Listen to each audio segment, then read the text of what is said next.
নমস্কার। আজকে আমি যে নিয়ে আপনাদের টিপস দিচ্ছি সেটা আমার নিজস্ব সাবজেক্ট, যৌন চর্মরোগ। যৌন রোগ কেন হয়? আমাদের যখন টেস্টোস্টেরন হরমোন ক্ষরিত বেশি হয় এবং ডেবিলিটি, শারীরিক দুর্বলতা আসে এবং মানসিক টেনশন যখন খুব বাড়ে, তখন আমরা যৌন রোগে আক্রান্ত হই। এই যৌন রোগ থেকে মুক্তি পেতে গেলে আপনাদের আয়ুর্বেদ শাস্ত্রের অধ্যয়ন প্রাচীন কাল থেকেই এর প্রাদুর্ভাব আছে এবং আমরা এর ট্রিটমেন্ট পেয়ে আসছি। মহর্ষি চরক তার প্রতিবেদনে অনেক কিছু লিখে গেছেন এই যৌন রোগ সংক্রান্ত এবং ইমিউনিটি পাওয়ার বৃদ্ধি করার জন্য, শারীরিক দুর্বলতাকে কমানোর জন্য, হরমোনের প্রাদুর্ভাব বৃদ্ধি করার জন্য। সেই যৌন রোগ সংক্রান্তে কথা আজকে কিছু মেডিসিনের মাধ্যমে আমি আপনাদের বলবো, যাতে আপনারা উপকৃত হন। যেসব পুরুষ বা মহিলাদের গর্ভে বাচ্চা আসছে না, তাদের যদি স্পার্ম কাউন্ট মোটামুটি থাকে, যদি একদম নীল না থাকে, তাহলে অতি অবশ্যই আয়ুর্বেদ চিকিৎসার মাধ্যমে সেটাকে আমরা পূর্ণাঙ্গ একটা শুক্রকীটের পরিণত করে বাচ্চা হওয়ায় সহযোগিতা করে থাকি। বিভিন্ন রোগী বিভিন্ন সময় বিভিন্ন দিক থেকে, বিভিন্ন অঞ্চল থেকে আমাদের কাছে আয়ুর্বেদ ভালো চিকিৎসকের কাছে আসেন এবং আমার সেই রকম অনেক তথ্য আছে। বিভিন্ন জায়গা থেকে এসে আমার কাছে বিশেষ উপকৃত পেয়েছেন, তাদের বাচ্চা হয়েছে এবং সেটা সন্তান জন্ম হওয়ার একটা প্রণালী আমি তৈরি করে দিই। তাই যৌন সংক্রান্ত যারা ভুগছেন, যারা স্পার্মোটোরিয়ায় ভুগছেন, যারা ইনএবিলিটি অফ সেক্সুয়াল ডেবিলিটিতে ভুগছেন, যারা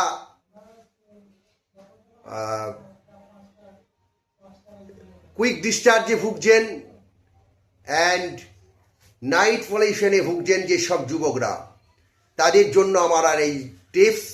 হয়তো আমার এই ভিডিওটা একটু বৃহৎ হবে, আপনারা আগ্রহ সহকারে শুনুন, উপকারটা আপনাদেরই হবে। আমাদের কাছে এসে গাদা গাদা ভিজিট দিয়ে আপনাদের সময় নষ্ট করে চিকিৎসা করতে হবে না। আপনারা ঘরে বসে ঘরোয়া পদ্ধতির মাধ্যমেই এর চিকিৎসা করতে পারেন, যদি আমার কথাগুলো আগ্রহ সহকারে শোনেন।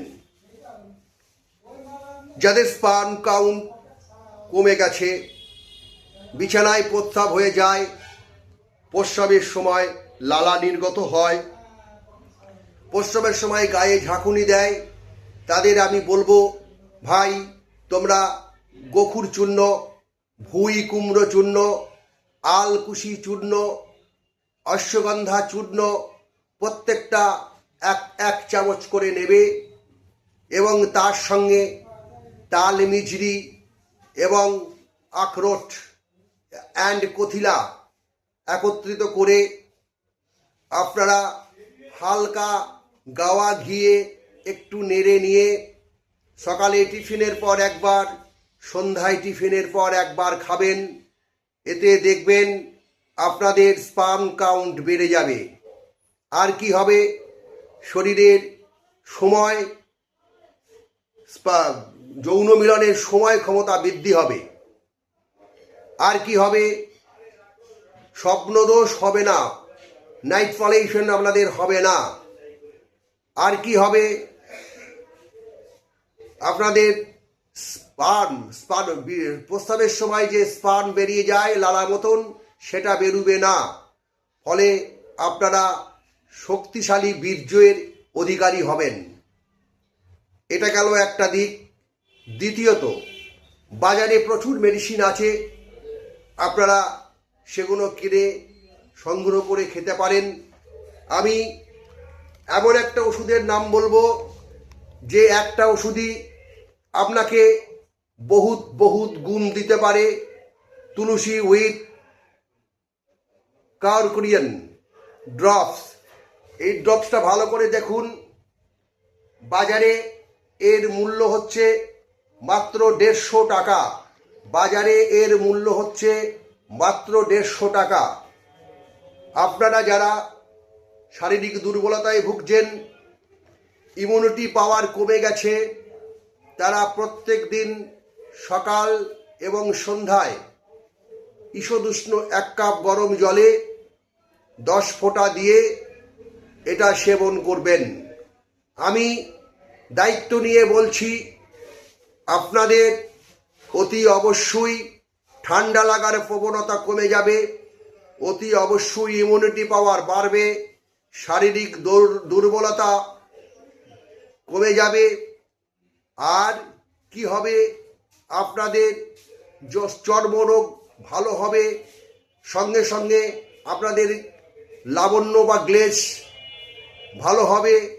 আর একটা কথা বলি ভাই বা বোনেরা, যারা কুলাটিতে ভুগছেন তাদের ক্ষেত্রেও এই ড্রপ অতি কার্যকারী।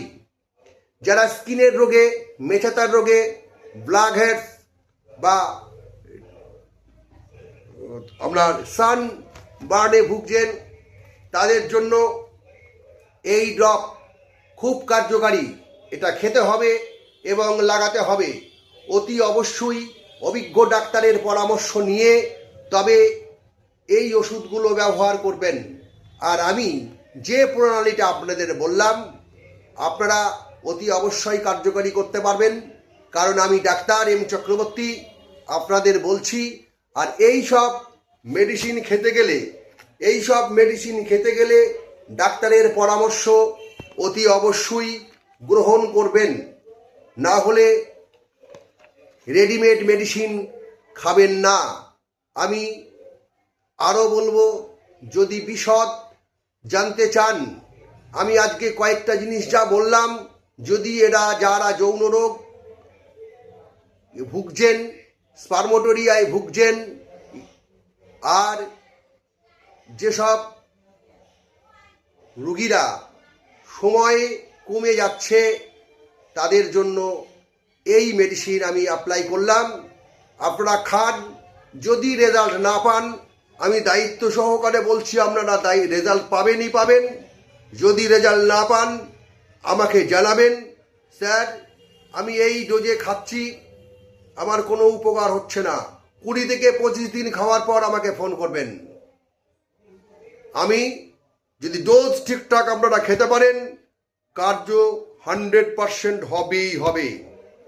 আর একটা কথা বলি, দায়িত্ব সহকারে পুরুষ ও মহিলাদের যৌন রোগের যেমন সমাধান দিই, তেমনি যাদের সন্তান গর্ভে আসছে না, তাদের দায়িত্ব নিয়ে যদি বুঝি সম্ভব, আমি প্রথমেই বলে দিই, এতদিন সময় লাগবে, এই টাইমের মধ্যে আপনাদের গর্ভে সন্তান আসা সম্ভব, 100% হবে। আমার বিভিন্ন পেশেন্ট এ নিয়ে উপকৃত হয়েছে। 2-4টে পেশেন্টের নাম যদি আপনারা বলতে বলেন, আমি 2-4টে পেশেন্টের নামও বলতে পারি। বাড়ি কুসুমগ্রামে ওর নাম হচ্ছে সোমনাথ ঘোষ। আমার কাছে আজ থেকে 17 বছর আগে ট্রিটমেন্ট করে গেছে। তাদের প্রচুর পরিশ্রম করে বাচ্চা আসছিল না, প্রচুর ডাক্তার দেখিয়েছিল, লাস্টে আমার কাছে আসায় তারা উপকৃত হয়েছেন। এবং সে এখনও আমার কাছে আসে এবং বিভিন্ন পেশেন্ট এই বিষয়ে, সে বিভিন্ন পেশেন্ট আমাকে পাঠায়, রুগী আমাকে পাঠায়, তার সঙ্গে আমার সম্পর্কটা অন্যরকম হয়ে গেছে। যাই হোক, আর একটা কথা বলি, আপনি বেশি দূর যেতে হবে না। কালীগঞ্জে এক মুসলিম পরিবার, এক মুসলিম নয়, কয়েকজন মুসলিম পরিবার আমার কাছে এসে এই সন্তান ধারণের জায়গায় উপকৃত হয়েছেন এবং তাদের সন্তান হয়েছে। বার্নিয়ায় এক ভদ্রলোকেরও হয়েছে, যারা এমনকি নিউ ব্যারাকপুর থেকে আমার কাছে যে ভদ্রলোক এসেছিলেন, উনি একজন প্রমোটার। তিনি আমার কাছে চিকিৎসার মাধ্যমে এই বাচ্চা আসার সহযোগিতা আমি করেছি, স্পার্ম কাউন্ট বাড়িয়ে দিয়েছি, ইরেগুলার মেনস্ট্রুয়েশনটাকে রেগুলারিটি করিয়ে দিয়েছি আমি আমার আয়ুর্বেদ শাস্ত্রের মাধ্যমে। তাই আয়ুর্বেদ যা পারে অন্য শাস্ত্র তা পারে না। এই আয়ুর্বেদ শাস্ত্রের রস রক্ত মাংস মেয়ে দস্তি মজ্জা শুক্র আমি আগে বলে গেছি, এবং বায়ুপিত্ত কফের সমতা যদি আমরা সমানভাবে আনতে পারি, শুধু রোগ সারবে না, আপনার আয়ু বৃদ্ধিও ঘটবে। তাই বলবো, আপনারা সিনথেটিক বাদ দিয়ে ভারত সরকারের স্বীকৃতপূর্ণ আয়ুর্বেদের ওপর আপনারা জোর দিন। আশা রাখবো আপনারা সাইড এফেক্ট মুক্ত ওষুধ পাবেন এবং রোগ আপনাদের নির্মূল হবেই হবে। এই বলে আজকের এই টিপস আপনাদের দিলাম। এখন নমস্কার জানিয়ে এই ভিডিও আমি বন্ধ করব। যদি এটা আপনাদের কোনো উপকারে লাগে, আপনারা আমাকে লাইক বা কমেন্ট করে সহযোগিতা করবেন, এটাই আমার বড় পাওনা। নমস্কার বন্ধু।